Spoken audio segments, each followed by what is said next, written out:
आई बिहारी जो बोले भंडारी शरण हम आई बिहारी जो बोले भंडारी शरण हम आई बिहारी जो बोले भंडारी शरण हम आई बिहारी जो बोले भंडारी शरण हम आई बिहारी जो बोले भंडारी शरण हम आई बिहारी।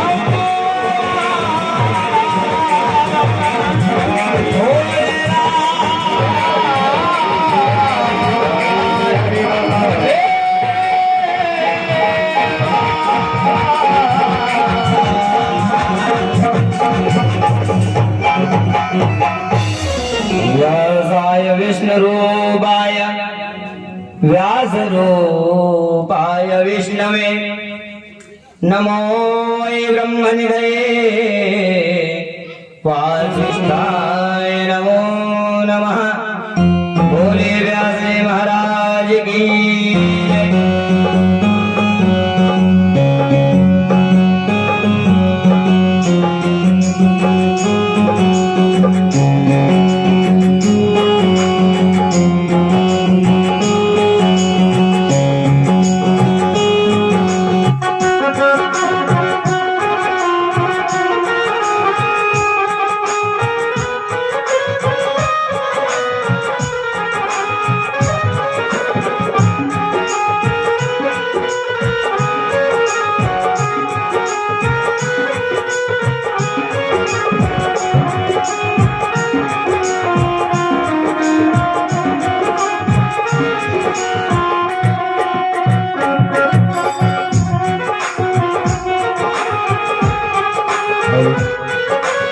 राधे श्री राधे राधे श्री राधे जय श्री राधे श्री राधे। गजाननं भूतगणाधीसेवितं कपित्तजम्बो फलचारुभक्षणम् उमासुतं शोकविनाशकारकम् नमामि विघ्नेश्वरपादपङ्कजम्। गुरुर्ब्रह्मा गुरुर्विष्णु गुरुर्देवो महेश्वरा गुरुर्साक्षात् परब्रह्म तस्मै श्री गुरुवे नमः। ध्यानमूलं गुरुमूर्ति पूजामूलं गुरुपदम् मंत्रमूलं गुरुर्वाक्यं कृपा भवानी शंकरो वन्दे श्रद्धा विश्वासरूपिणो याभ्यां विना न पश्यन्ति श्रद्धा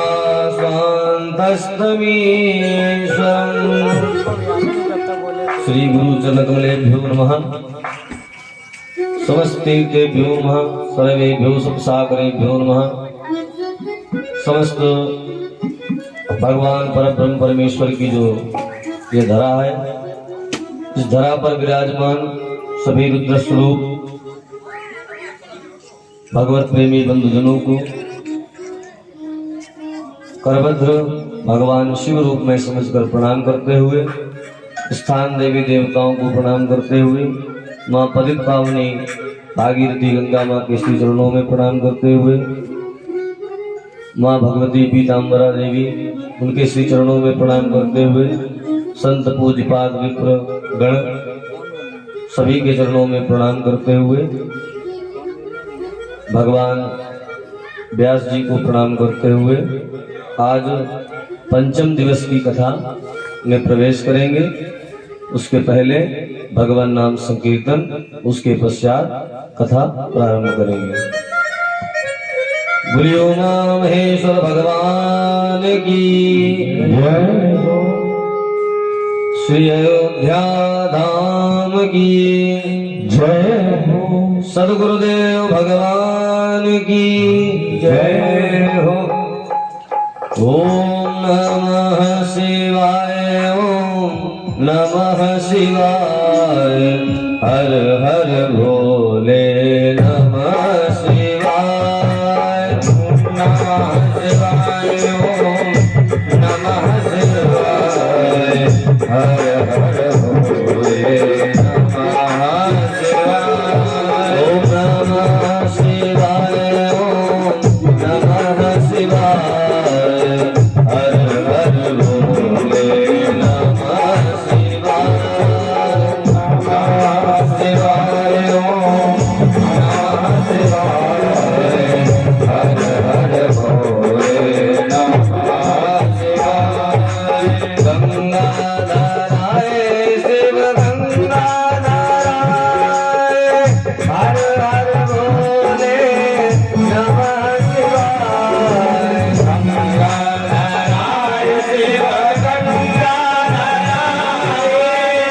हर हर भोले नमः शिवाय।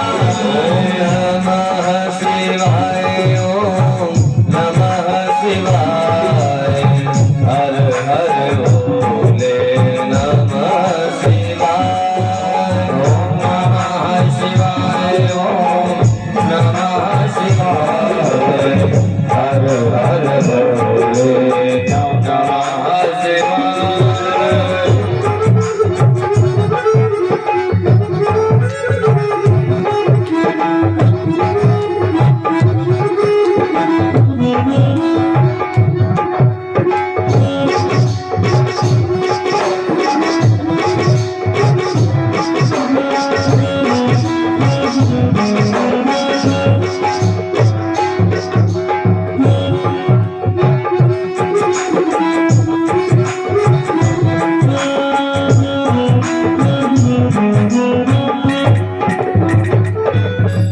हाथ कमंडल गले में माला, बारंबार लिपटाए।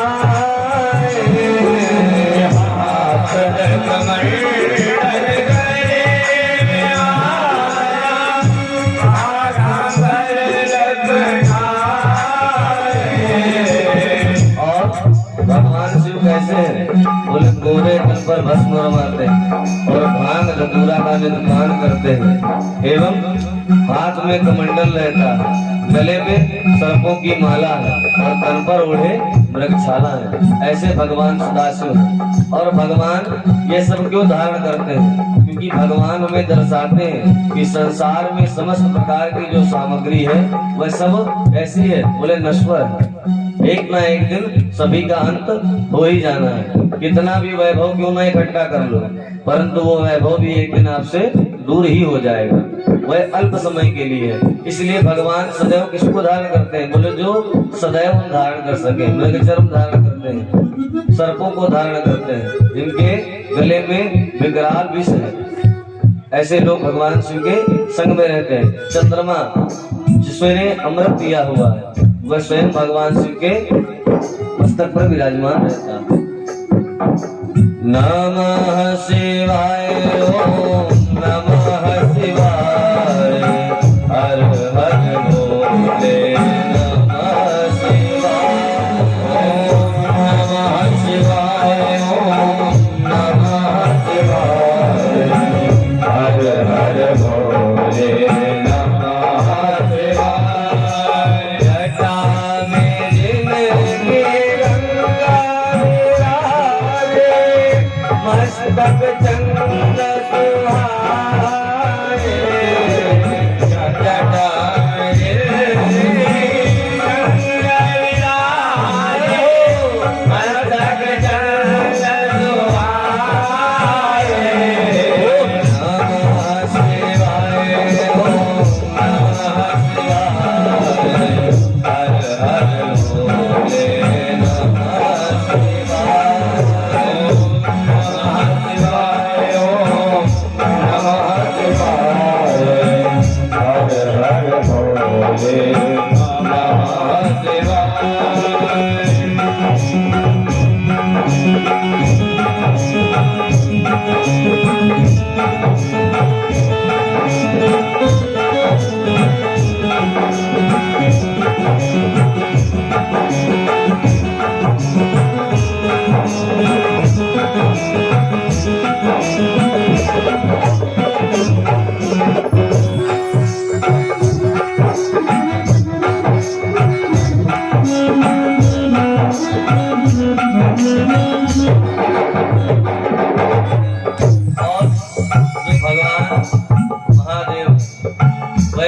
धारण करते हुए संसार और प्रकृति को संदेश देते हैं कि सदैव हमें धर्म आचरण करने चाहिए। बोले हमारे जो आचरण कैसे हो, बोले धर्मवान अच्छे आचरण करने चाहिए, सदैव सत्य बोलना चाहिए, सत्मार्ग में चलना चाहिए, कभी भी अधर्म की तरफ अनायास प्रयत्न नहीं करना चाहिए और न अधर्म का ज्ञान ही ग्रहण करना चाहिए। ऐसा भगवान शिव हमें दर्शाते हैं और इसीलिए समस्त प्रकार की जो सामग्रियां हैं वह सब कौन है, बोले धर्म की ही है। जैसे नंदी जी पर सवार होते हैं, भगवान नंदी कौन है, बोले साक्षात धर्म के ही अवतार है और शिलाद ऋषि के पुत्र हैं भगवान नंदीश्वर। नमः शिवाय ओम नमः शिवाय हर हर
नमः शिवाय ये जो मंत्र है, इसी मंत्र को समस्त देवी देवता ब्रह्मा जी और विष्णु जी से प्राप्त कर ग्रहण किया और सभी ने इस मंत्र को जप कर ही अपना कल्याण किया।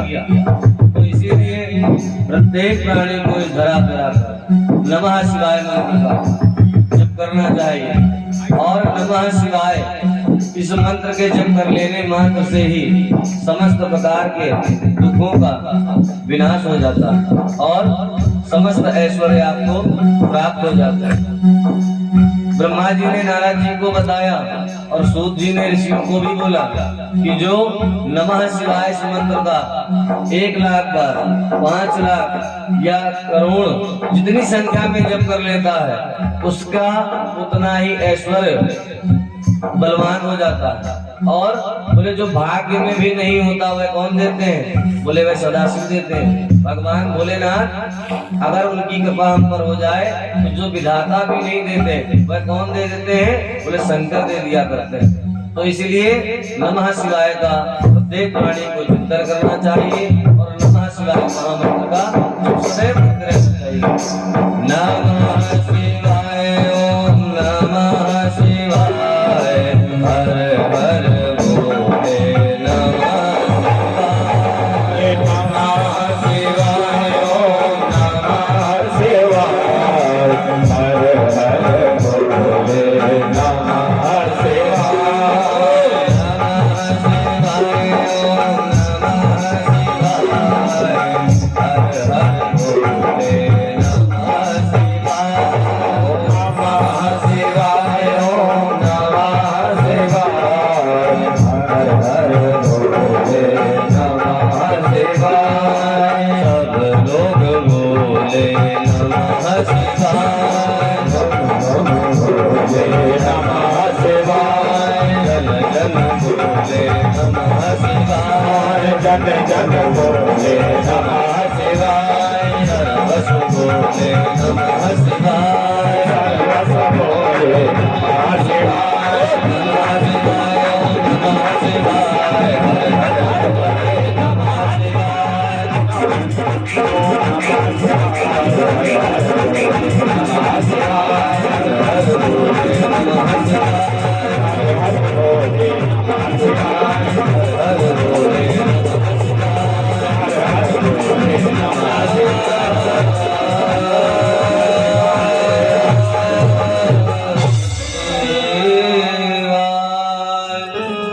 बोले उमा महेश्वर भगवान की जय हो।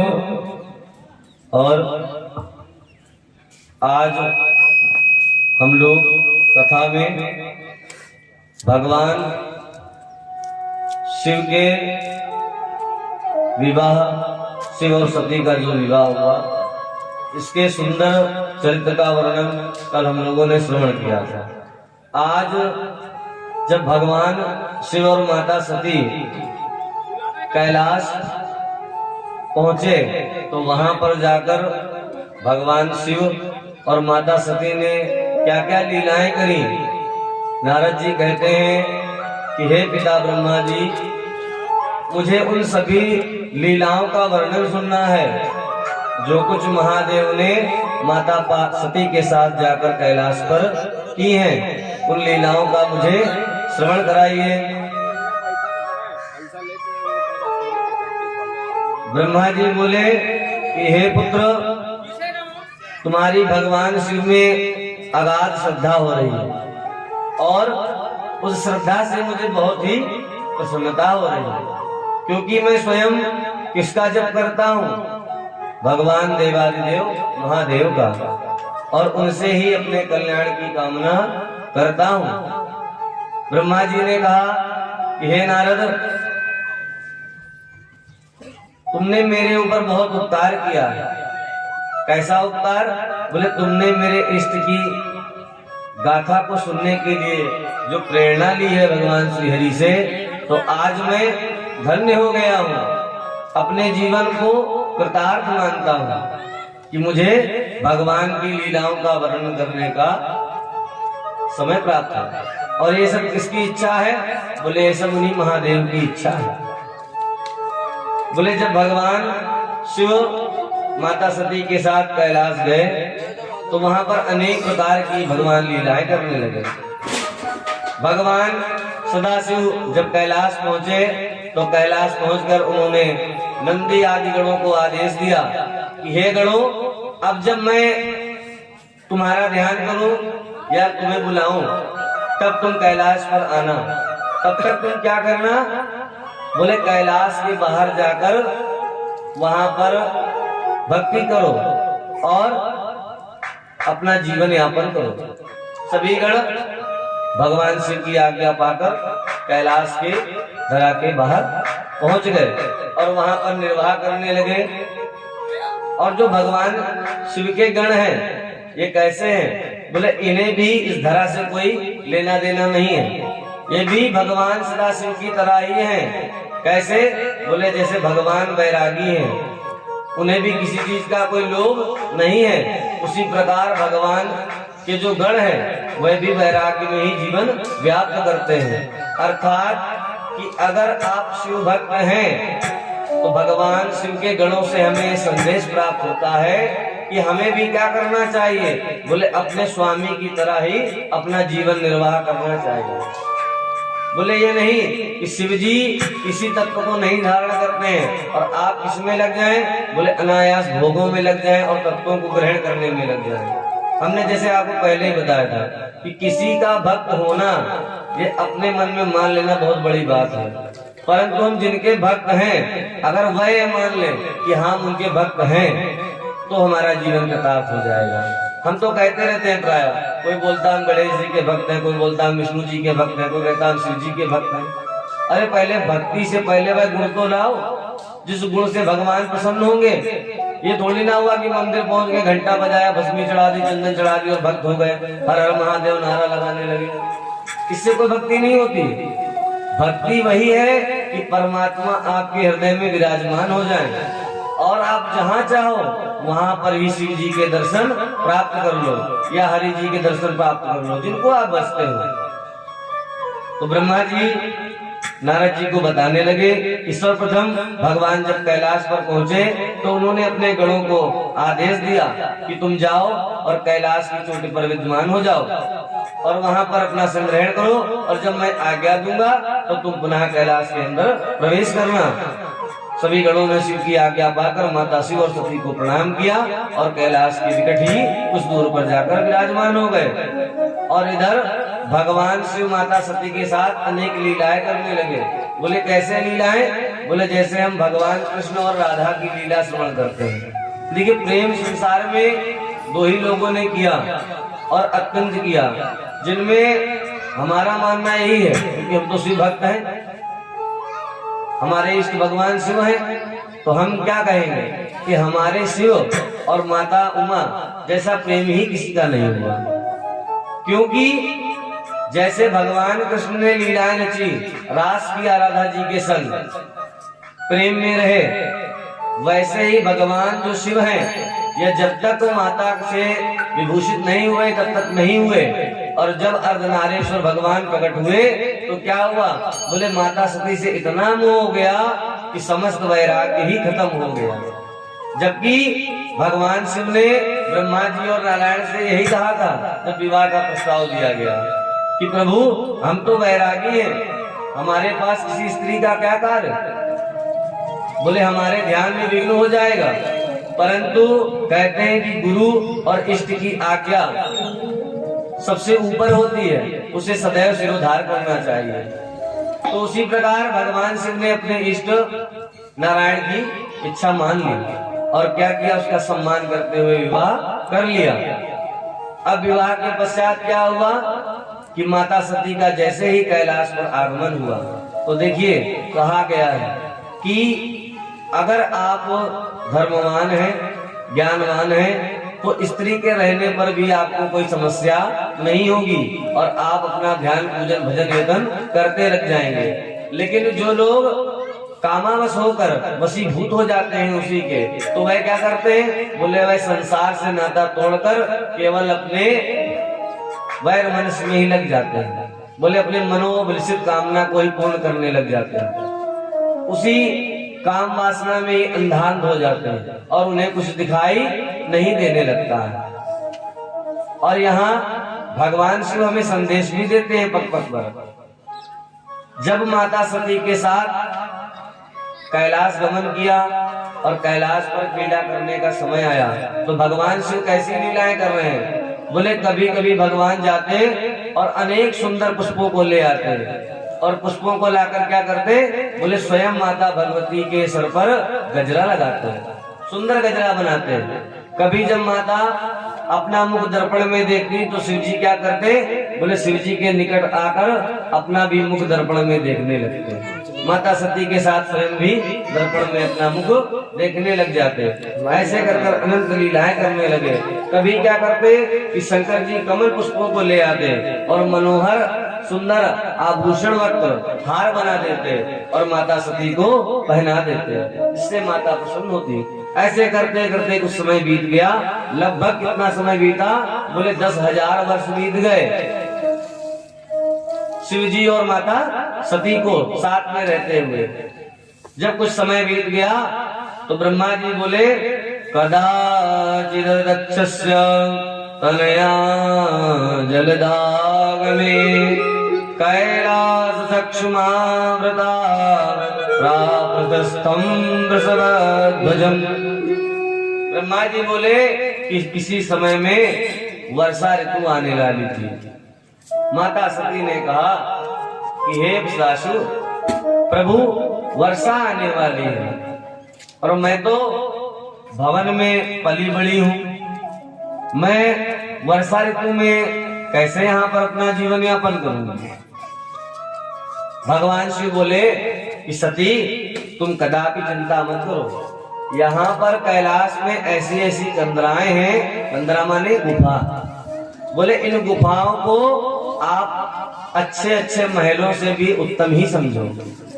जो नाना प्रकार की सुविधाएं आपको एक महल में प्राप्त होंगी वह आपको इन कंदराओं में प्राप्त हो जाएंगी। अच्छा, भागवत जी में भी तो 30 स्कंद में यही आया, उसमें भी कहा गया, बोले मनुष्यों ने क्या किया, बोले शरीर ही ढकना था तो बोले उसके लिए तो चीर ही काफी था। बोले क्या जरूरत थी कि इतने सुंदर सुंदर वस्त्रों को बनाने लगे, पहले क्या पहना जाता था, बोले कॉटन की वही मार्किन आती थी और लोग उसे धोती रूप में ग्रहण कर लेते थे। आज लोग एक से एक नाना प्रकार के वस्त्र धारण करते हैं, बड़े महंगे महंगे वस्त्र धारण किए जाते हैं। तो ये सब क्या है, यह सब ही माया है भगवान की, जो हम उसी के वशीभूत होते चले जा रहे हैं। उसी प्रकार बोले जीवन यापन के लिए क्या पहले मकान नहीं होते थे, बोले होते थे। तब जो मकान होते थे तो वह कैसे होते थे, बोले कच्चे होते थे। तो क्या होता था, कच्चे मकानों में गोबर से लीपा जाता था, वातावरण शुद्ध रहता था, जिससे लोग अत्यधिक रोगी नहीं होते थे। आज क्या होता है, बोले आज संसार में जन्मा पुत्र संतान जो जन्मती है वो जन्मजात से ही कोई ना कोई रोग ग्रहण कर लेती है। कभी कभी सुनने में आता है कि 6 वर्ष के बच्चे को बीपी की शिकायत है, बोले शुगर हो गया। ये सब सुनकर बड़ा आश्चर्य होता है। उसका कारण बोले आज का खान पान। बोले तब क्या था, बोले तब माताएं जब गर्भ धारण करती थी तो सुंदर वस्तुएं खाती थी जिनसे आयरन उत्पन्न होता था। बोले आज कोई कढ़ैया में सब्जी नहीं खाना चाहता, बोले क्या खाएंगे, बोले बटर पनीर खाएंगे, मलाई पनीर खाएंगे, कढ़ाई पनीर खाएंगे। हमारे हिसाब से लगता है कि सप्ताह में एक बार भोजन तो होटल में ही होता होगा। अब होटल में जो आप भोजन करते हैं वह क्या शुद्ध होता है, बोले जैसे बनाया वैसे बना रहे हैं, लेबर है, शुद्ध है कि नहीं है उसका भी कोई आपको ज्ञान नहीं है। बोले जैसे बनाया वैसे उठाया उसे डाल दिया। चावल हम आपको बताएं, होटल में पकने वाला चावल सदैव कच्चा ही रहता है। आटे में रोटी बनाने में क्या करते हैं, आटे के साथ मैदा मिला देते हैं। तो बोले सब आपको मिक्सचर ही खिलाया जा रहा है, और जब वह भोजन आप खाएंगे तो क्या होगा, बोले रोग तो हो गए। इसीलिए आपको लहसुन प्याज क्यों मना हुआ है, लहसुन प्याज इसीलिए मना है क्योंकि ये सब जो है तामसिक वस्तुएं हैं, इनको खाने से तामस जागृत होता है। देखिए भगवान शिव अंदर से सत्वगुणी ही है, बाहर से तामस है उनके अंदर। देखने वाला व्यक्ति सोचता है कि भगवान शिव का जो तत्व है वह तामसी तत्व है, पर ऐसा है नहीं। भगवान शिव अंदर से सत्वगुण को ही धारण करते हैं, जो श्री हरि धारण करते हैं। परंतु प्रलय करने के कारण, महाप्रलय जब होती है तो भगवान शिव ही से ग्रहण करते हैं। इसलिए जो है वे बाहर से कैसे हैं, बोले तमोगुणी है। और इन सब नाना प्रकार की वस्तुओं को खाने से क्या होता है, बोले तमोगुण उत्पन्न हो जाता है। और तमोगुण जब उत्पन्न हो जाएगा तो क्या होगा, बोले काम क्रोधादि विकार ही घेरे रहेंगे। कभी भक्ति में मन नहीं लगेगा, पूजा अर्चना में मन नहीं लगेगा। अच्छा है क्या, कलिकाल का समय यही है। लोग कहते हैं कि हम कथा सुनी और हमारा मन बड़ा भगवान में लग गया, भक्ति करने लगे। अब थोड़ी देर बाद जब कथा के पंडाल से निकले और प्रसाद में लाइन देख लो तो बोले जो साथ में बैठे होंगे उनको भी धक्के मार के पहले सोचेंगे कि हमें मिल जाए। तो भाई कथा सुनकर कहाँ से आपका मन पवित्र हो गया, हमें तो नहीं लगता। बोले कथा जब सुनो तो उसके पश्चात क्या है कि कथा श्रवण करने के उपरांत सारी चीजों से मन व्यर्थ हो जाए, फिर उनमें ही आसक्त रह गए तो फायदा क्या कथा सुनने का। कथा सुनने का अभिप्राय यही है कि केवल भक्ति दृढ़ हो जाए, और भक्ति ऐसी दृढ़ हो जाए कि कुछ मिले अथवा न मिले, लेकिन परमात्मा में हमारी निष्ठा सदैव बनी रहे। जब सुदामा जी कृष्ण के पास गए तो क्या सोचा था, बोले मित्र के पास जा रहे हैं, गरीब तो थे ही बेचारे, तो सोच तो रहे थे मन में कि पता नहीं कृष्ण क्या सोचेंगे कि इतने दिन बाद सखा आ गए और कुछ मांगने नहीं आ गए। लेकिन उनके भाव जो थे वह प्रेमातुर ही थे, वह भगवान से कुछ मांगने नहीं जा रहे थे।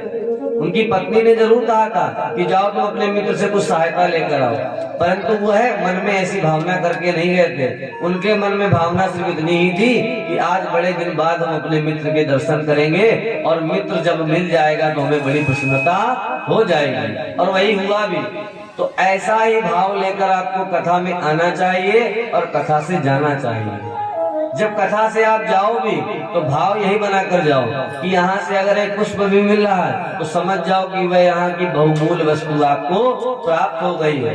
जरूरी नहीं है कि जो मुख में जाएगा वही प्रसाद होगा, प्रसाद हर प्रकार से होता है।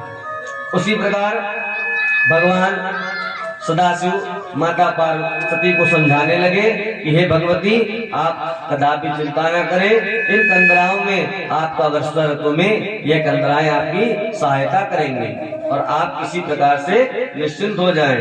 और दोनों लोग निवास करने लगे। कुछ समय बीता, वर्षा ऋतु भी बीत गई। उसके बाद माता सती ने भगवान शिव से कहा कि प्रभु, काफी समय व्यतीत हो गया है और जो गृहस्थ सुख थे उनका हमने भोग कर लिया है।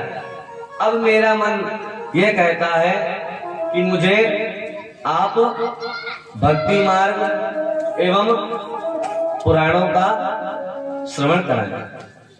अच्छा देखिए, धर्म पत्नी क्यों कही जाती है? पत्नी इसीलिए कही जाती है कि पत्नी धर्म के आचरण में पति को सदैव लगाए रखते हैं, इसीलिए धर्म पत्नी कही जाती है। पत्नी केवल नहीं कहा जाता, ये तो आजकल चलने लगा वाइफ और हस्बैंड, काम ही खत्म हो गया, नए नए शब्द चालू हो गए। लेकिन पुरातन काल में ऐसा कुछ नहीं था, बोले हर चीज की एक मर्यादा थी। आज हमें जो समस्याएं प्राप्त होती हैं उनका कारण मर्यादाओं का खंडन है।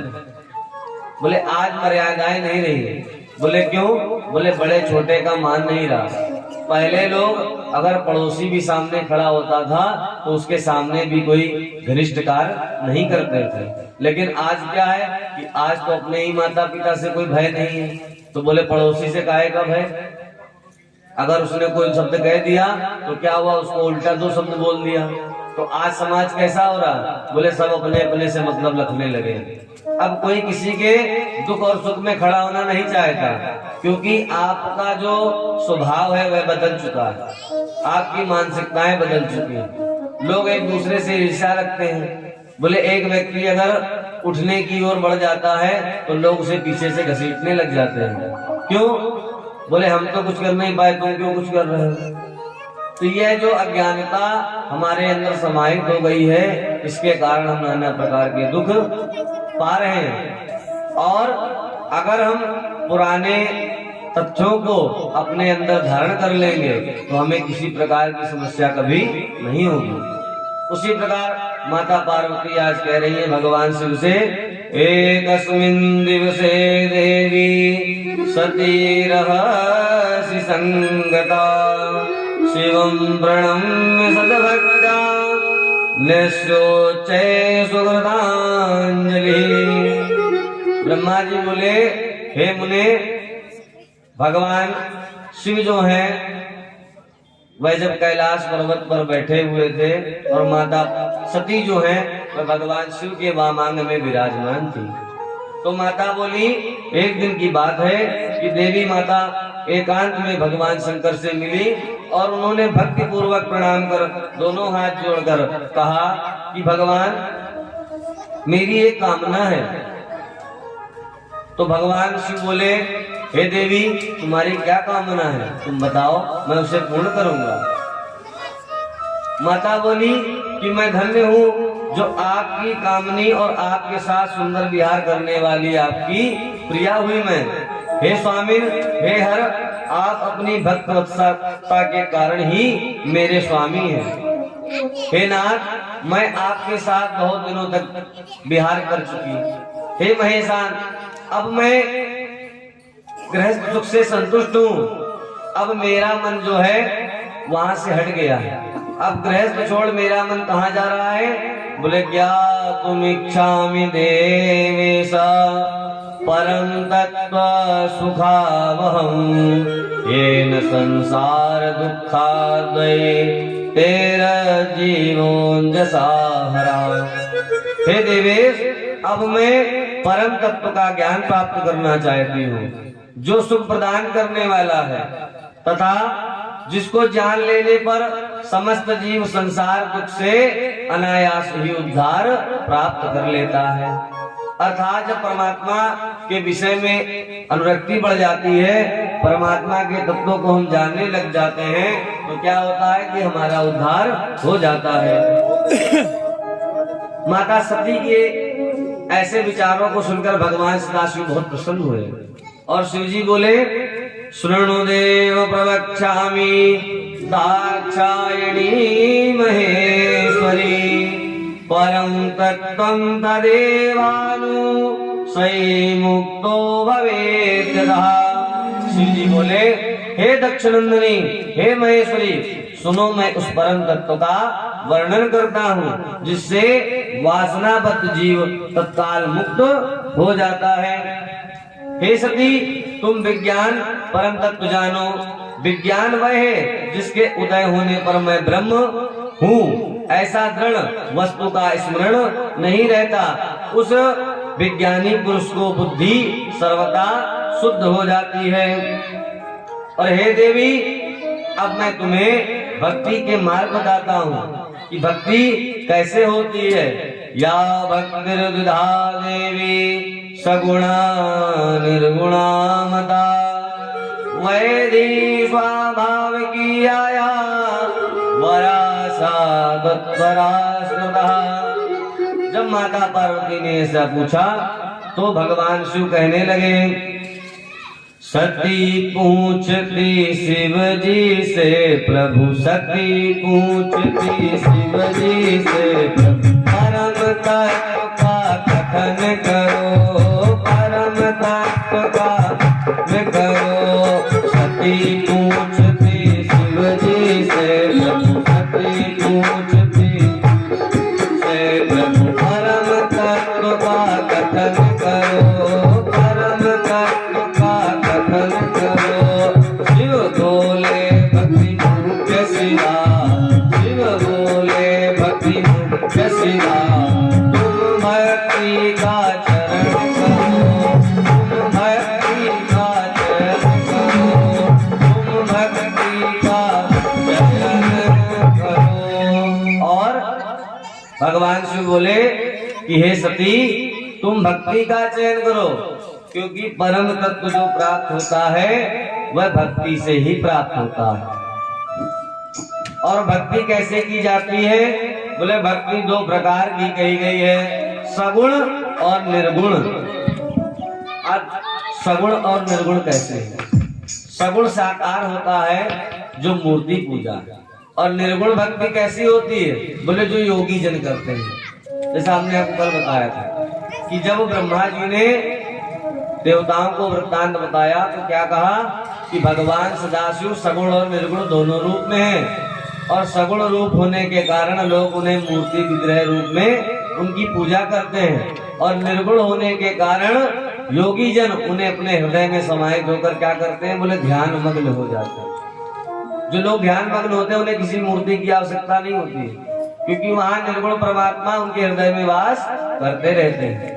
बोले भक्ति दो प्रकार की होती है। और बोले भक्ति के मार्ग क्या है?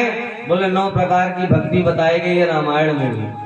श्रवणम कीर्तनम चैव स्मरणम सेवनम तथा दास्यं तदाचनं देवी वंदनम मम सर्वदा। हे देवी, प्रथम भक्ति क्या है? बोले श्रवण, दूसरी कीर्तन, तीसरी स्मरण, चौथी सेवन, और पांचवी दास अर्थात भगवान का दास बन जाओ, और छठी अर्चन पूजा करना, और सदा मेरा वंदन यह 7वीं, और शक्य भक्ति है 8वीं। जैसे लोग भगवान वृंदावन में देखी जाते हैं और कृष्ण के सखा बन जाते हैं। बोले कुछ लोग सखा सखी बनकर वहीं पर नृत्य करते रहते, वहीं घूमते। ये क्या है? भक्ति सखत्मक भक्ति है कि भगवान को ही सर्वसमर्पण कर दिया। अब उन्हें अपने भले और बुरे की कोई चिंता नहीं रह गई। और नवी भक्ति जो है वह कैसी है? आत्मसमर्पण।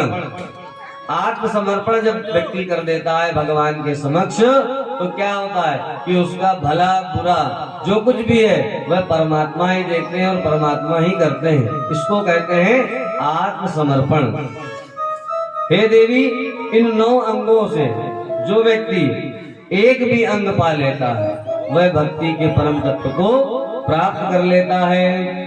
सुनु सुरेश रघुनाथ सुभाऊ, सुनु सुरेश रघुनाथ सुभाऊ, विजय अपराध रिसाई न गाऊ, विजय अपराध रिसाई न गाऊ, जो अपराध भगत कर करही, जो अपराध भगत कर करही, नाम रोष पावक सो डरही, नाम रोष पावक सो डरही, नाम रोष पावक सो डरही, नाम रोष पावक सो डरही। और भगवान शिव जी ने माता सती को बताया कि भक्ति 9 प्रकार से की जाती है, और बाकी जो युग थे हे देवेशी, तीनों लोकों और चारों युगों में भक्ति के समान दूसरा कोई सुखदायक मार्ग नहीं है। और कलयुग में तो विशेष सुखद एवं सुविधाजनक क्या है, क्योंकि कलयुग में प्रायः ज्ञान और वैराग्य कैसा हो गया, बोले शून्य हो गया। क्योंकि जो हमने आपको बताया कि लोग धर्म से विलुप्त हो चुके हैं, धर्म से दूर हो गए हैं, और धर्म की जगह क्या करते हैं, बोले आडंबर किया करते हैं। आडंबर कैसा, बोले आज अगर व्यक्ति अपने घर पर कोई पूजन करता है, तो अगर पड़ोस में पूजन हुआ होता है तो वह उससे दुगने ही आडंबर से पूजन करना चाहता है, ताकि लोग जाने कि हाँ हमने इतना धन और वैभव खर्च कर कर भगवान की पूजा करी। ना कि कोई व्यक्ति ये चाहता है कि उन परम तत्व परमात्मा का हमें बोध हो जाए और भगवान की हम पर कृपा हो जाए। इसलिए कलयुग में क्या करना चाहिए, बोले कलयुग में प्राणी को केवल नाम सुमिरन ही करना चाहिए, क्योंकि नाम सुमिरन से ही जो है समस्त प्रकार के दुख दूर हो जाते हैं। इसलिए कलिकाल में भक्ति मार्ग ही सबसे सुगम मार्ग है। भगवती ने श्रवण किया, श्रवण करने के पश्चात भगवती ने कहा, प्रभु कोई ऐसा वृत्तांत मुझे श्रवण कराएं जिससे मेरी भक्ति दृढ़ हो जाए। नारद जी ब्रह्मा जी से कहने लगे कि हे प्रजानाथ, हे कृपा सागर, आपने जो शिव शिवा का चरित्र सुनाया उससे मन मेरा हर्षित हो गया, परंतु अब मुझे यह सुनने की कामना है कि उन दंपत्ति शिव और शिवा ने आगे चलकर कैसे अपने जीवन का निर्वाह किया। ब्रह्मा जी कहने लगे, सती शिव चरित्रम चा शृणु में प्रेम को मुने, लौकिकीं गतिमाश्रित्य चिक्रीडाते सदा। हे मुने, माता सती अपने पति शंकर को वियोग को कैसे प्राप्त हुई, ऐसा जो श्रेष्ठ विद्वानों का कथन है, अब मैं उसे आपको श्रवण कराता हूं। दक्ष कन्या सती जो हैं, इन्होंने एक समय देखा कि हमारे पिताजी यज्ञ कर रहे हैं, और उस यज्ञ में क्या किया कि यज्ञ में सभी को बुलाया, परंतु भगवान सदाशिव को अर्थात मेरे स्वामी को निमंत्रण नहीं आया। तो बोले माता सती को तो भगवान शिव प्राय पहले ही त्याग चुके थे। तो नारद जी बोले कि हे प्रभु, ये लीला कब हुई और इसका समावेश कैसे हुआ, आप मुझे इस लीला को श्रवण कराइए। बोले एक समय की बात है कि जब भगवान शिव माता सती के साथ विहार कर रहे थे, कहाँ, बोले पृथ्वी पर विहार कर रहे थे, कब समय की बात है। अच्छा, ये सब कथाएं जो है ना, ये सब पहले से ही रचना क्रम में आ चुकी है। इसलिए ऐसा ना सोचना मन में कि भगवान तो आए त्रेता में, द्वापर में, और कथाएं पहले से ही आ रही हैं। पंडित जी पहले बता दे रहे हैं, यहाँ भी भगवान का वियोग भी नहीं, ऐसा नहीं। कथाएं सब जो है पहले से ही सार्थक। अच्छा, इसीलिए पुराण में कहा भी गया कि प्रथम श्रोता और वक्ता कौन है, बोले स्वयं भगवान ही है। भगवान शिव ने समस्त पुराणों का श्रवण माता सती को कराया। यही तो वार्तालाप हुई, रामचरितमानस में भी प्रसंग आते हैं। तो क्या हुआ कि माता सती और जब शिव जी अनेका लोकों में विहार कर रहे थे तो उसी समय कहाँ पहुंचे? बोले दंड कारण वन में पहुंच गए। और जब उस वन में पहुंचे तो क्या देखा कि भगवान श्री राम और लक्ष्मण दोनों भाई माता सीता के विरह में इधर उधर भटक रहे थे। और जैसा कि नारद मुनि ने श्राप दिया था कि जब धरा पर जाओगे, लीला करोगे तो क्या होगा? बोले अपने पत्नी के ही विरह में इधर उधर घूमोगे।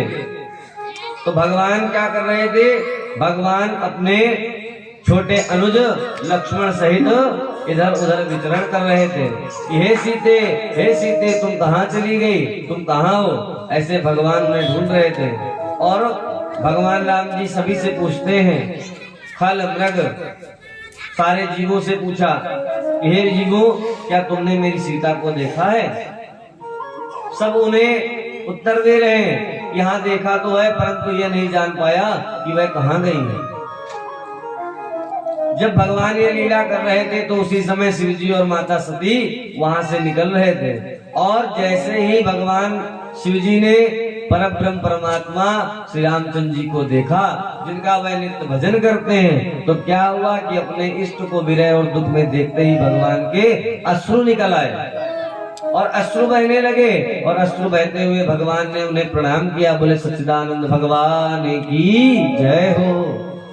सच्चिदानंद कहकर भगवान को प्रणाम किया और प्रणाम कर वहां से चले गए।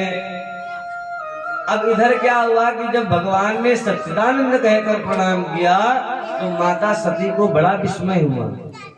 बोले अरे, हमारे स्वामी तो समस्त संसार के कर्ता धर्ता हैं और यह मनुष्य देह धारण दो मुनियों को कह रहे हैं कि सच्चिदानंद भगवान, ये कैसा चरित्र है?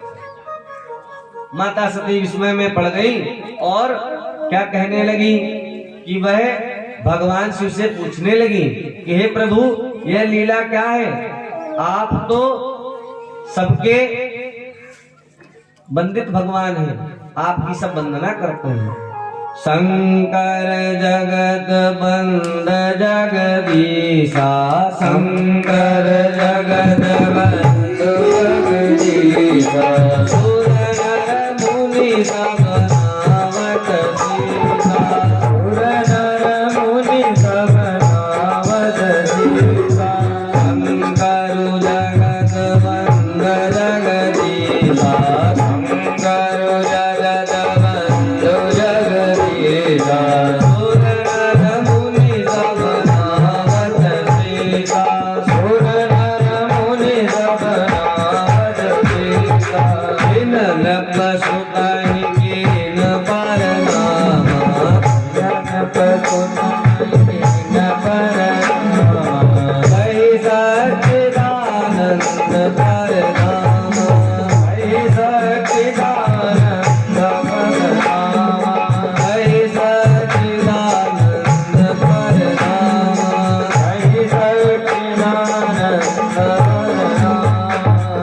और भगवान ने जब उन्हें सच्चिदानंद कहकर प्रणाम किया तो क्या हुआ कि माता सती को मोह हो गया। और यह लीला कैसी हुई? बोले यह लीला भी शिव जी की ही लीला थी कि माता मोह में हो गई। और क्या हुआ कि मोह के कारण वह जो है भगवान शिव से प्रश्न करने लगी कि हे प्रभु, हे स्वामी, आपने उन्हें सच्चिदानंद कहकर क्यों प्रणाम किया? आपसे भी कोई ऊपर है क्या? तो भगवान शिव कहने लगे कि हे देवी, तुम मन पे क्षोभ मत लाओ।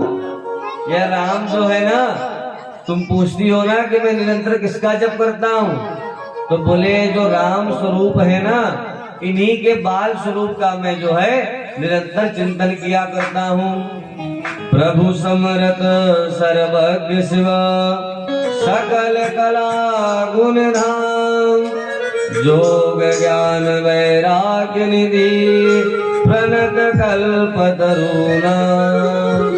अर्थात ये जो स्वामी है मेरे, सर्वज्ञ, समर्थ और कल्याण स्वरूप हैं और निरंतर सब कलाओं और गुणों से युक्त हैं और योगी और ज्ञान के वैराग्य के भंडार हैं। और शरणागतों के रक्षक भगवान हैं। ऐसे भगवान ये श्री राम हैं, जिनका मैं बाल स्वरूप में निरंतर जप किया करता हूँ। और ये कौन है? बोले राजा दशरथ के पुत्र हैं, जो लीला करने के लिए अवतरित हुए हैं। और इन्हीं बाल स्वरूप का मैं सदैव चिंतन किया करता हूँ। बंदौ बाल रूप सोई राम, बंदौ बाल रूप सोई राम, सब सिद्धि सुलभ जपत सुनाम, सब सिद्धि सुलभ जपत निधाम। मंगल भवन मंगल हारी, मंगल भवन मंगल हारी, जब हो दशरथ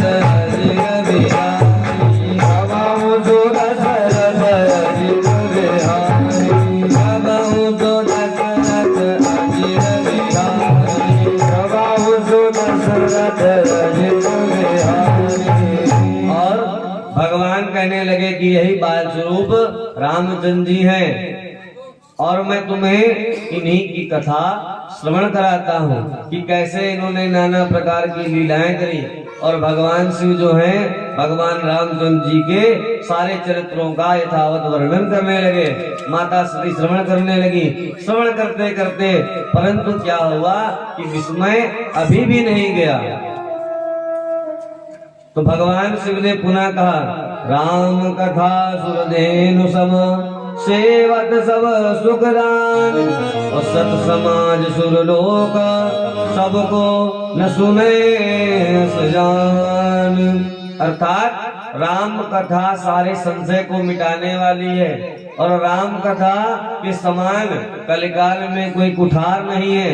बोले जो राम कथा की कुठार चला देते हैं ना, तो उनके अंदर कितनी भी अज्ञानता क्यों ना भरी हो, उसका तत्क्षण ही नाश हो जाता है। बोले सियावर रामचंद्र की जय हो। राम कथा सुंदर करतारी, राम कथा सुंदर करतारी, संशय विहग उड़ावन हारी, संशय विहग उड़ावन हारी। और क्या कहा?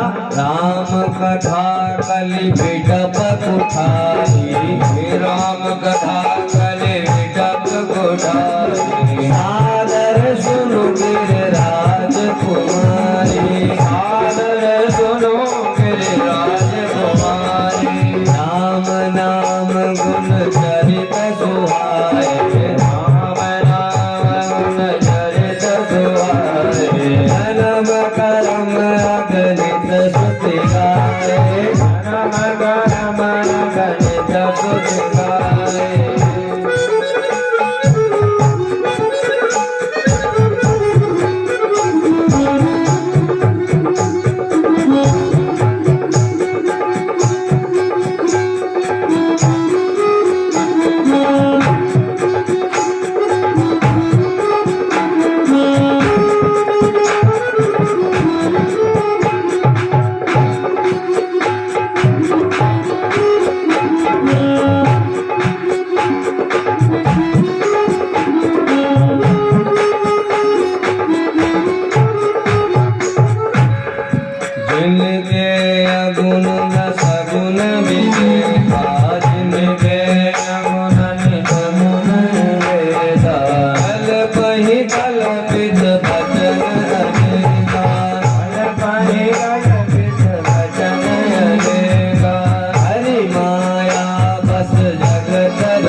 भगवान शिव क्या कह रहे हैं माता पार्वती से कि हरि माया बड़ी ही विचित्र है, जो इसे न समझ पाया वो इस माया के चक्कर ही काटता रहता है।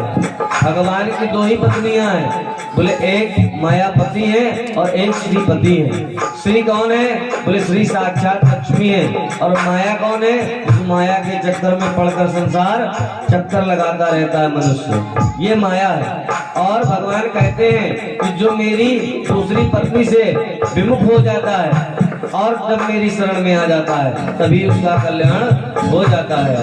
सगु नहीं अगु नहीं नहीं कछु भेदा, सगु नहीं अगु नहीं नहीं कछु भेदा, आवहि मुनि पुराण बुध वेदा, आवहि मुनि पुराण बुध वेदा, राम सच्चिदानंद दिनेशा, राम सच्चिदानंद दिनेशा, हिता मोह विसारव रेसा, हिता मोह विसारव रेसा, निज भ्रम नहीं समुझैया ज्ञानी, निज भ्रम नहीं समुझैया ज्ञानी, रघुबर मोह धरि जड़ प्राणी, रघुबर मोह धरि जड़ प्राणी। और भगवान श्री दर्शा रहे हैं कि देखो जो अज्ञानता में प्राणी खोया रहता है वह क्या करता है, बोले धर्म की बात नहीं मानता, शास्त्रों का विरोध करता है और क्या कहता है कि बोले शास्त्र जो है इसकी अवहेलना करने लगता है। जैसे कुछ लोग कहते हैं कि गीता क्या दर्शाती है, बोले लड़ाई करना। अरे ना भाई, यह आपकी अज्ञानता है, इसका मतलब आपने गीता को ढंग से पढ़ा ही नहीं। गीता सुगीता कर्तव्या, गीता हमें दर्शाती है कि संसार में आकर कैसे कर्म करने चाहिए। कलिकाल में ही गीता आई है, तो गीता से हमें धर्म के आचरण और गीता से मनुष्य धर्म क्या है इनकी दृढ़ता प्राप्त होती है कि संसार में आकर कैसे कर्म करना चाहिए। और रामचरितमानस हमें दर्शाती है कि किस प्रकार हमें धर्म की राह पर चलना चाहिए। आज भी तो आया क्या होता है, बोले अभी नया नया एक संदेश आया है कि बागेश्वर धाम के धीरेन्द्र शास्त्री जी है, इतनी सुंदर उन्होंने सनातन की व्यवस्था को आगे बढ़ाने का कार्य किया। आज प्रायः इतने ही युवा वर्ग उनसे जुड़े हुए हैं, धर्म के कार्यों में निरत होने लगे। तो अब क्या होने लगा, बोले समाज के जो पाखंडी लोग हैं इन्हें समस्या होने लगी और क्या करने लगे, बोले उनकी निंदा करने लगे और नाना प्रकार से। देखिए, बनाने वाले कुछ भी बना सकते हैं, हम मंच से कुछ भी बोले, अर्थ का अनर्थ करने वाले वह अनर्थ कर ही देंगे। आप कुछ भी संदेश दें तो वैसे ही क्या होता कि वह अगर कोई अर्थ की बात बता रहे, सुंदर बात बता रहे, भगवान की कीर्ति का गान कर रहे हैं, तो आप उसको अनर्थ में परिवर्तित करने लग गए। तो बोले ऐसे पाखंडियों का क्या होता, बोले ऐसे पाखंडी नरक में स्वयं चले जाते हैं और दो चार को अपने साथ लेकर चले जाते हैं। तो इसलिए धर्म पर कभी कोई प्रश्न चिन्ह नहीं लगाना चाहिए। जहां से आपको समझ में ना आए वहां से कोई अच्छे गुरु के शरण में चले जाओ, तो जो आपके मन का अंधकार है वह दूर हो जाएगा।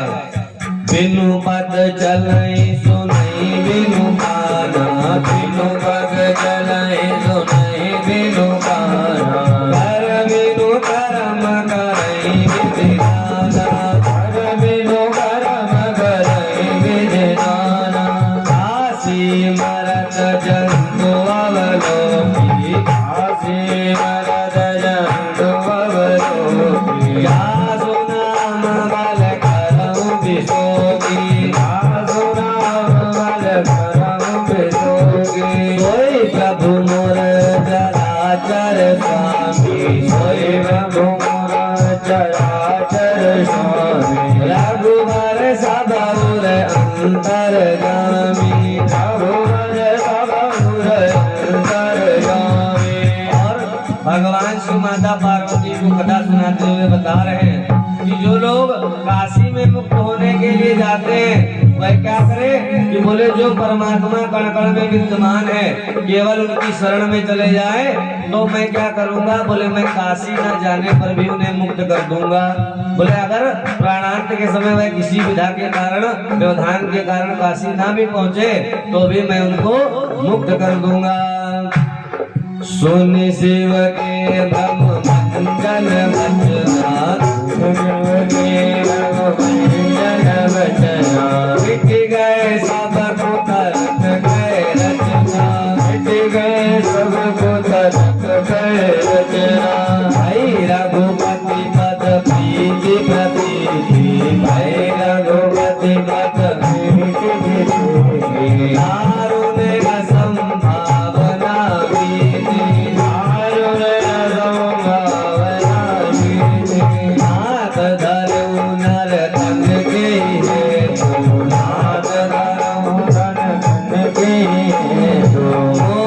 समझाएगा हूँ बस के तू मोहि समझाएगा हूँ बस के तू माँ वचन सुनी परम विनीता माँ वचन सुनो परम विनीता राम कथा पर प्रीत पुनीता राम कथा पर प्रीत पुनीता। और पहले तो माता पार्वती का जो शोक और विस्मय था वह दूर होने लगा, परंतु माता पार्वती ने कहा कि प्रभु आप कह रहे हैं कि ये चराचर के स्वामी है, सारा जगत इन्हीं में समाया, फिर इन्होंने मनुष्य तन क्यों धारण किया? अच्छा, माता पार्वती ऐसा क्यों पूछ रही है? बोले आए तो मनुष्य के गर्भ से ही है ना, तो माता के अंदर मनुष्यों की आवृत्ति पहले से ही विद्यमान है। अभी भी ये काम क्रोधादि विकारों में घिरी हुई है। तो क्या है कि जब तक परब्रह्म की स्थापना नहीं होती मन में, तब तक सारे विकार बने ही रहते हैं। तो भगवान धीमे धीमे इनके विकारों को दूर कर रहे हैं। अच्छा, माया से ही इनका जन्म भी हुआ। कौन सी माया? बोले काम और क्रोध की माया। काम और क्रोध ब्रह्मा जी में ना आता तो क्यों कहते हैं कि दक्ष से जाओ तुम तप करो और सती का निर्वाह करो और उसके पश्चात शिव जी को सौंप देना। ये तो ब्रह्मा जी का ही संकल्प था कि मैं अपने अपमान का बदला ले लूं। तो इसीलिए पार्वती जी ऐसे नाना प्रकार के प्रश्न करती जा रही हैं और भगवान शिव जो है कामना कर रहे हैं कि किसी प्रकार से इनका जो मोह दूर है दूर हो जाए। परम सती असुराधिप नारी परम सती अपराधिप नारी बल पाहि न जितई बुराई बल पाहि न जितई बुराई। राम जन्म के हेतु अनेका राम जन्म के हेतु अनेका परम विचित्र एक तेगा बार बार हरि के प्रिय दो बार बार हरि के प्रिय दो जय अरु विजय जान सबको जय अरु विजय जान सबको। भगवान बता रहे हैं माता पार्वती को कि जो ये मैंने अवतार लिया है इसके कई अनेक अवतरण हैं जो मैं तुम्हें अनेक पुराणों से श्रवण कराऊंगा। इसका कोई एक ही अनुकरण नहीं है जो भगवान इस धरा पर आए हैं। तो पहला अनुकरण क्या है? बोले जो भगवान के द्वारपाल थे उन द्वारपालों के मन में एक बार की बात है कि भगवान श्री हरि के मन में आया कि बहुत दिन बीत गए हैं, क्यों ना हम वीर रस का पान करें। तो भगवान ने सोचा कोई हमसे युद्ध करने वाला हो और हम धरा पर जाकर उसके संग युद्ध करें। तो भगवान ने सोचा कि कोई हमसे युद्ध करेगा तो वो भी हमारे जैसा हो, तभी तो युद्ध भी होगा। तो जो उनके द्वारपाल थे जय और विजय, उन्होंने कहा प्रभु मैं आपकी ये कामना पूर्ण करूंगा। और सेवक का परम धर्म है क्या? बोले स्वामी की इच्छाओं को पूर्ण करना। और क्या किया कि जैसे ही सनकादिक ऋषि आए, भगवान की माया से क्या हुआ कि माया के कारण सनकादिक मुनियों को क्रोध आ गया और क्रोध में आकर द्वारपालों को श्राप दे दिया। और वह क्या बने? भय निशाचर जाई दे महावीर बलवान कुंभकर्ण रावण सुभटा सुर विजयी जगजान। और रामचरितमानस में ऐसा वर्णन आता है कि वही दोनों द्वारपाल 3 जन्म के लिए राक्षस बन गए और उन्होंने आकर प्रभु के अवरोध किया, प्रभु से दुष्टता की, प्रभु से ही विरोध कर लिया। उसके पश्चात भगवान ने उस नराधाम से उन्हें मुक्त कर दिया। भगवान ने नाना प्रकार से माता सती को भगवान राम जी की कथा का श्रवण कराया, परंतु माता का अभी भी जो विस्मय है वह नहीं जा रहा कि पता नहीं क्या बात है। अभी भी मुझे विश्वास नहीं हो रहा कि ये वही सच्चिदानंद परम धाम है। भगवान बोले अगर सती तुम्हें हमारी बात पर भरोसा नहीं है तो तुम क्या करो, तुम जाओ और परीक्षा ले आओ, तुम ही इसका निराकरण कर लो कि वह कौन है। अर्थात वह सच्चिदानंद है कि नहीं है, इसका निराकरण तुम ही कर लो जाकर।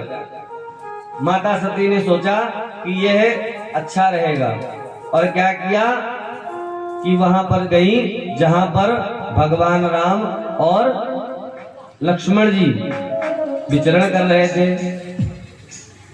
और क्या किया कि जाते समय उन्होंने सोचा कि अगर मैं अपने स्वरूप में गई तो क्या होगा कि भगवान को तो पता ही है कि मैं भी उनसे मिलकर आई हूं। उन्होंने क्या किया कि उन्होंने सती सीता का रूप धारण कर लिया, माता सती ने। और सीता का रूप धारण कर कर क्या करने लगी, बोले भगवान रामचंद्र जी के पगों के पीछे पीछे चलने लगी। राम जी आगे आगे और माता सती पीछे पीछे चल रही हैं। कुछ दूर चलने पर क्या हुआ,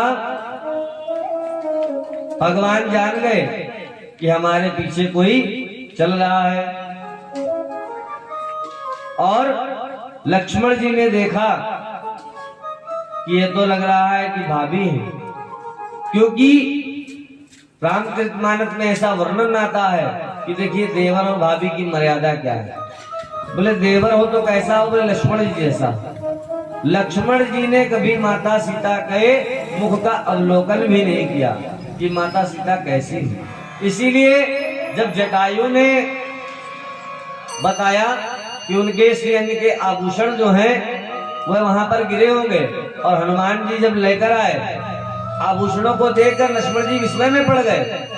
और हनुमान जी कहने लगे कि क्या हुआ, आप ये पहचान नहीं पा रहे। तो बोले हनुमान जी मैंने माता के चरणों को छोड़कर कभी उन्हें देखा ही नहीं, तो मैं कैसे कहूं कि ये आभूषण मेरी माँ के ही होंगे। और क्या किया कि राम जी को उन आभूषणों को दिखाया तो राम जी समझ गए कि ये मेरे सीता के ही आभूषण हैं।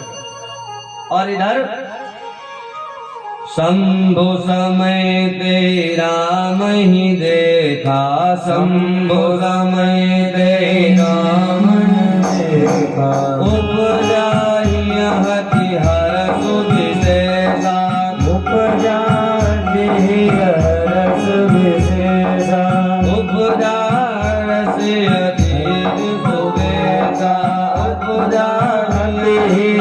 रस विशेषा, राम कथा शशि किरण समाना, राम कथा शशि किरण समाना, संत चकोर करई जय माना, संत चकोर करई जय माना, संत चकोर करई जय माना, संत चकोर करई जय माना, मोरहु कहे नहीं संशय जाई, मोरहु कहे न संशय जाई, विधि विपरीत भलाई नाही, विधि विपरीत भलाई नाही।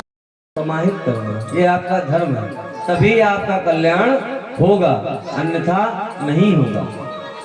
उसी प्रकार माता सती भी क्षोभ करने लगी, मैं शंकर कर कहा न माना, मैं शंकर कर कहा न माना, निज ज्ञान राम पर आना, निज ज्ञान राम पर आना, जाय उतर अब देहु पाहा, जाय उतर अब देहु पाहा, गुर उपजा अति दारुण राहा, गुर उपजा अति दारुण राहा, देखे शिव विध विष्णु अनेका, देखे शिव विध विष्णु अनेका, अमित प्रभाव एक तेका, अमित प्रभाव एक तेका। और एक तक जैसे ये क्षोभ आया तो भगवान ने अपनी माया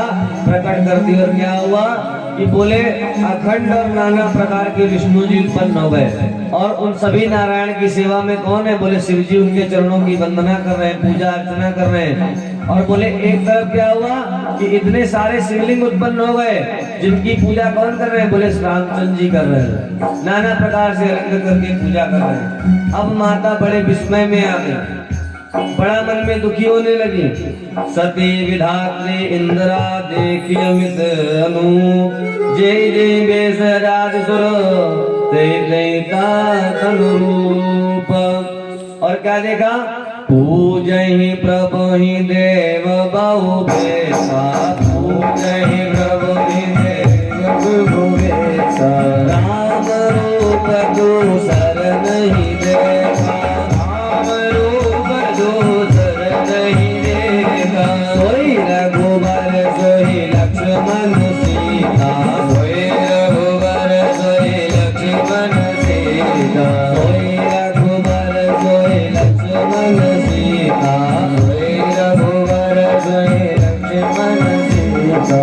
देखी सती अति भई सविता, देखी सती अति भई सविता। हृदय कंप तन सुधि कछु नाहि, हृदय कंप तन सुधि कछु नाहि।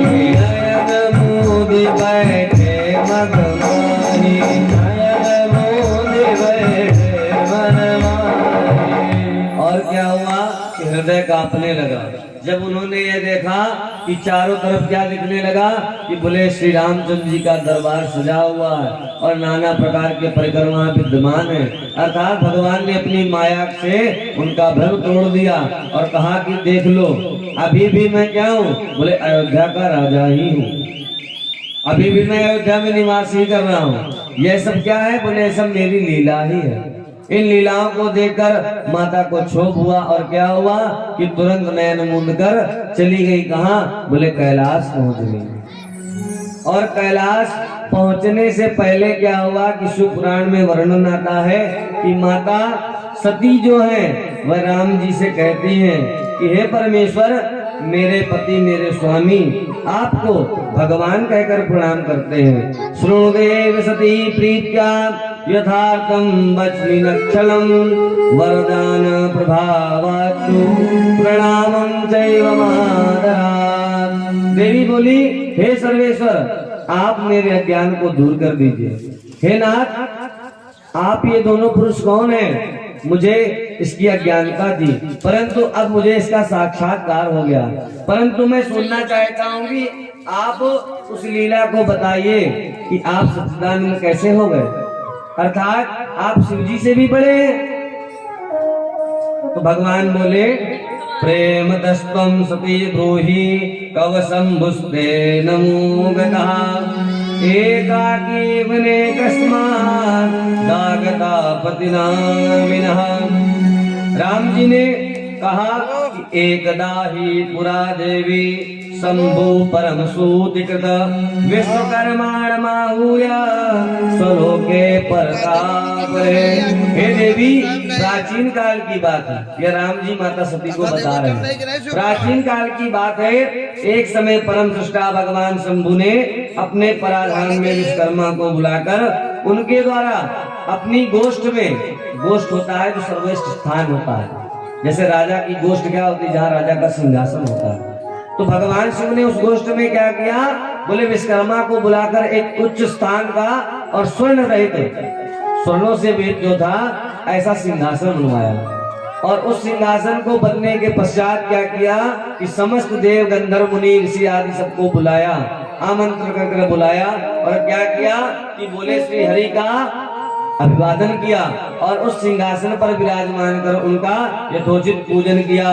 अथो हरिम समायुया वैकुंठा प्रीतमानसा, तदभक्त्या पूर्णया देवी मोदती महेश्वरः। और शुभ मुहूर्त में उन्हें श्रेष्ठ सिंहासन पर विराजमान करा दिया, उनके मस्तक पर मनोहर मुकुट बांधे और नाना प्रकार के अलंकारों से विभूषित किया।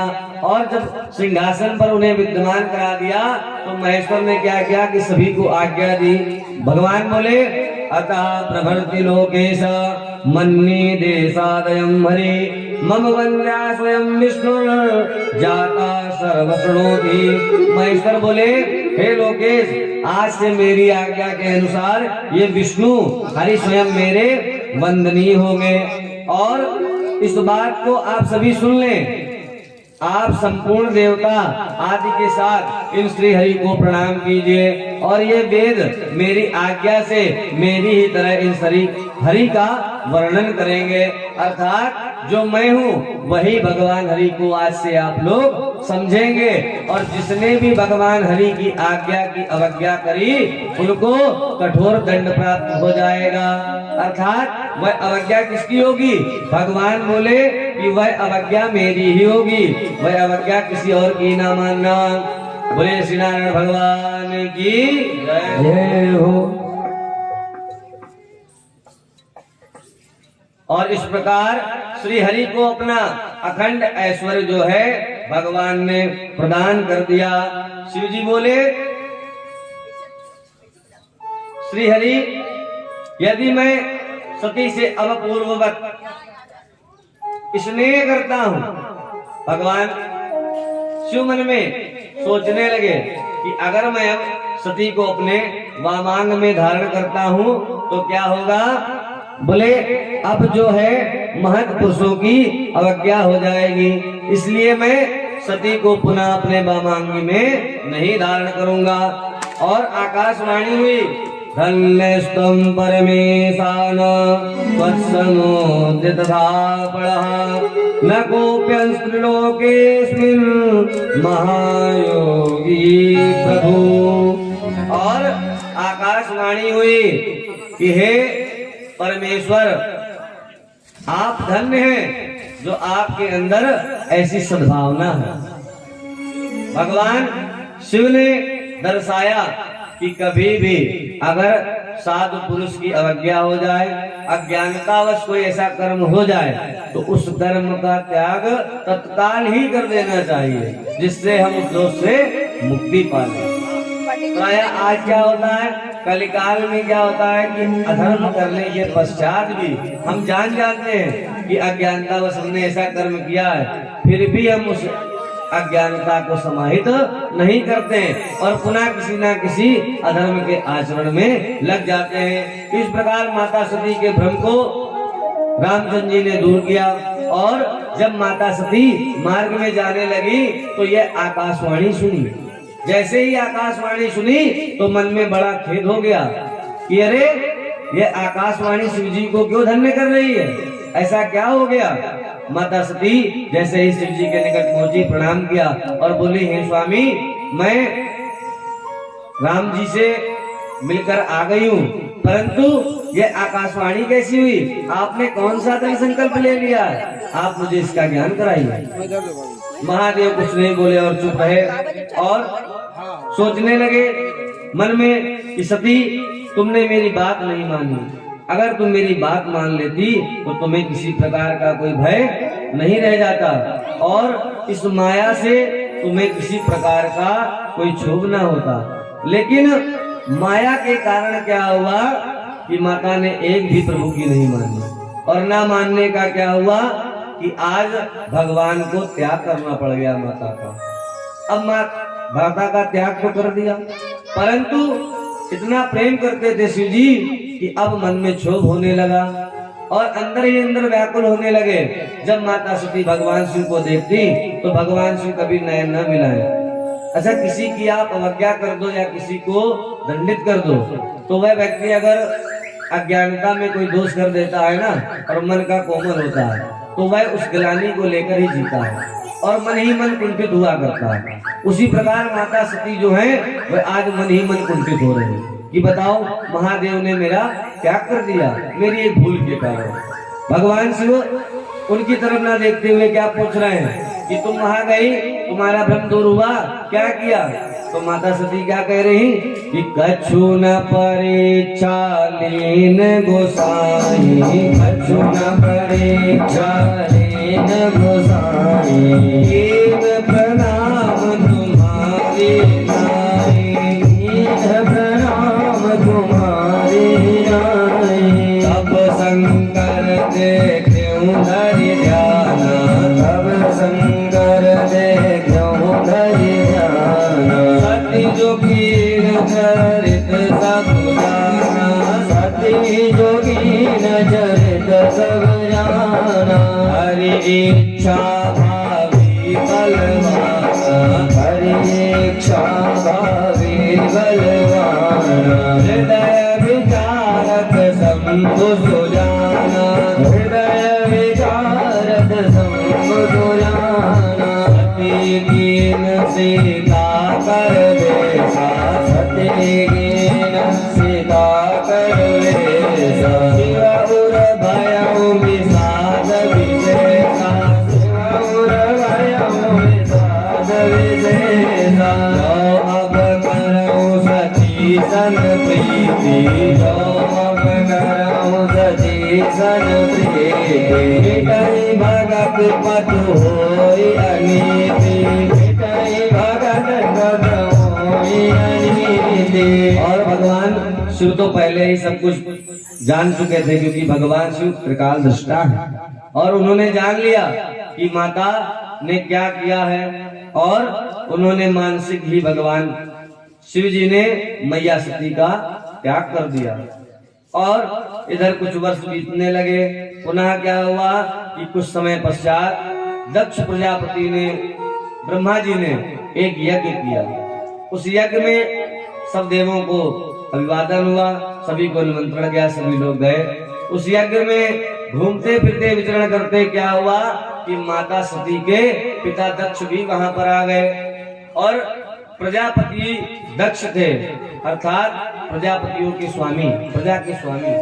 तो क्या हुआ कि सबने खड़े होकर उन्हें प्रणाम किया, परंतु उसी सभा में बैठे हुए भगवान शिव ने उन्हें प्रणाम नहीं किया। अच्छा, भगवान शिव ने उन्हें प्रणाम क्यों नहीं किया? भगवान शिव ने उन्हें इसलिए नहीं प्रणाम किया क्योंकि भगवान शिव कौन है? बोले जगत गुरु। जगत के जो गुरु हैं वह कैसे किसी को प्रणाम कर सकते हैं? क्योंकि अगर भगवान शिव ने अगर ससुर जी मानकर प्रणाम कर लेते तो दक्ष को दोष लग जाता।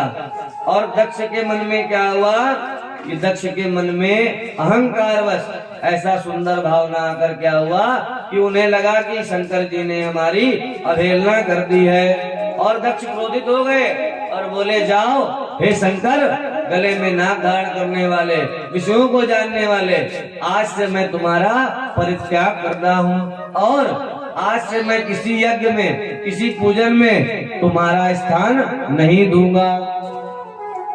और जो दक्ष के दामाद जी थे, भृगु जी, पूषा जी,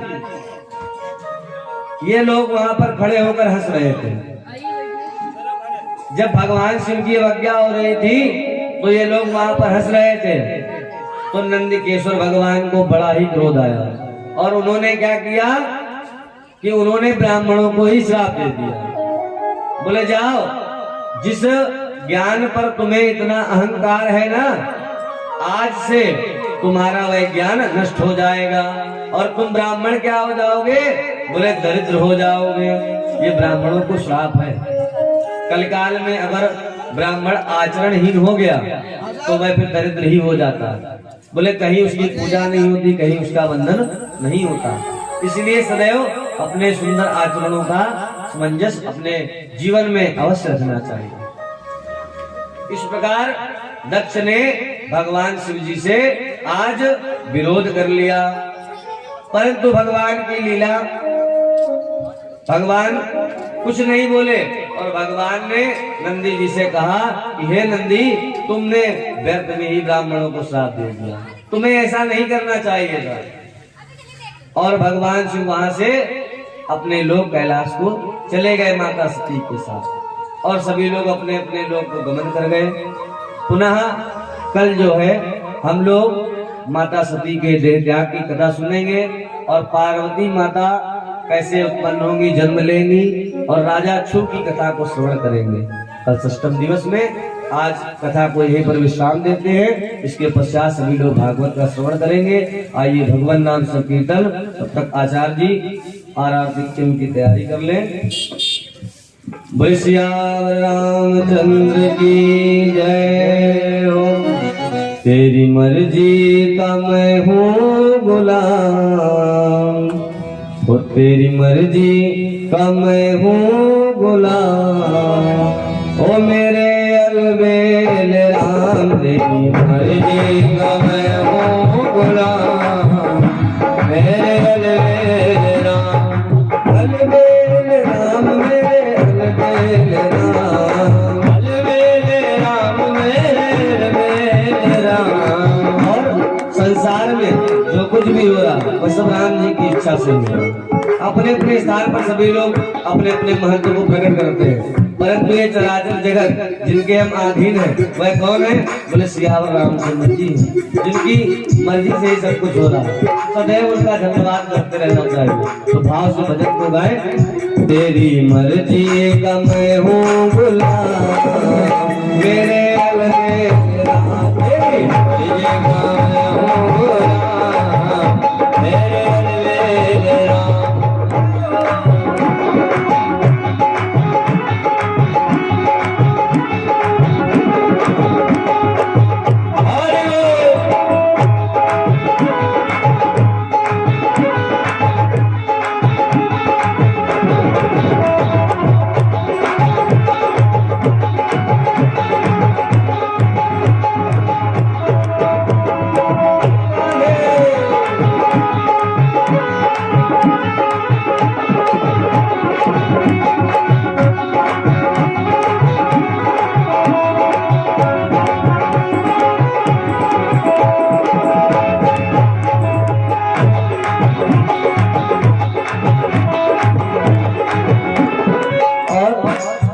परमात्मा जो कराए वो करना चाहिए, जो कुछ भगवान से कुछ। सदैव परमात्मा का पग पग में धन्यवाद देना चाहिए भक्त को और कहना चाहिए जो करा लो मैं तुम पर निछावर, जो करा लो मैं तुम पर निछावर, जो करा लो मैं तुम पर निछावर, जो करा लो मैं तुम पर निछावर। अगर मेरे कर्मों से कोई कृत्य ऐसा हो जाए जो करने लायक ना हो तो क्या करना? तो मुझे दे दो सजाया इनाम, मुझे दे दो सजाया इनाम। और अगर मेरा कृत्य सजा के काबिल हो तो सजा भी आपके लिए स्वीकार है, और अगर धन्यवाद का पात्र हो तो मुझे इसका इनाम भी दे दे। मुझे दे दो सजाया इनाम, मेरे अलबेल राम तेरी का मैं हूँ गुलाम, मेरे अलबेल राम, अलबेल राम अलबेल राम मेरे अलबेल राम, अलबेल राम मेरे अलबेल राम, अलबेल राम मेरे अलबेल राम। तेरी मर्जी का तेरी मर्जी का मैं हूँ गुलाम, मेरे अलबेल राम मर्जी का मैं हूँ गुलाम, मेरे अलबेल राम। जय हो।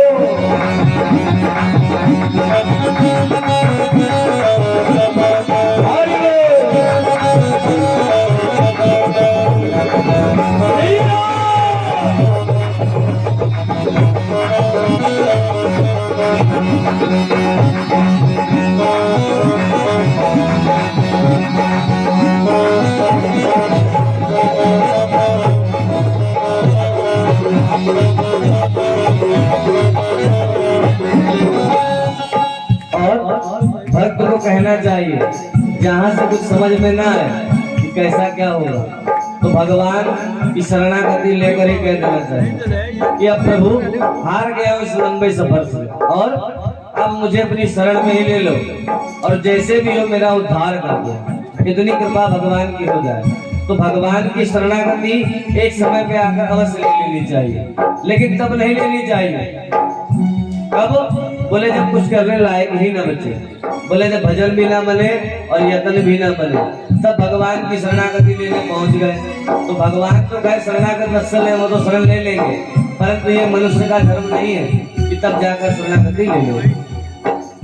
हार गया हूँ अपनी अक्ल लड़ाकर, हार गया हूँ अपनी अक्ल लड़ाकर, थक भी गया हूँ इस लंबे सफर में, थक भी गया हूँ इस लंबे सफर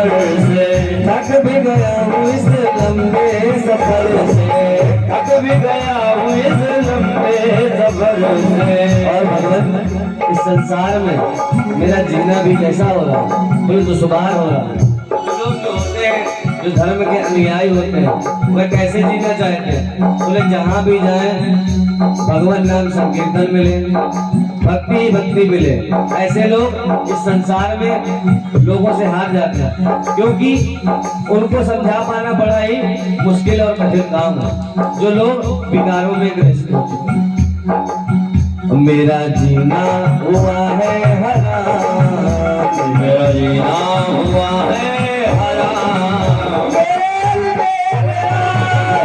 जीना मैं हूँ मेरे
रामचंद्र की जय हो, महेश्वर भगवान की जय हो। सभी लोग अपने स्थान पर खड़े हो जाएं, भगवान की आरती करेंगे।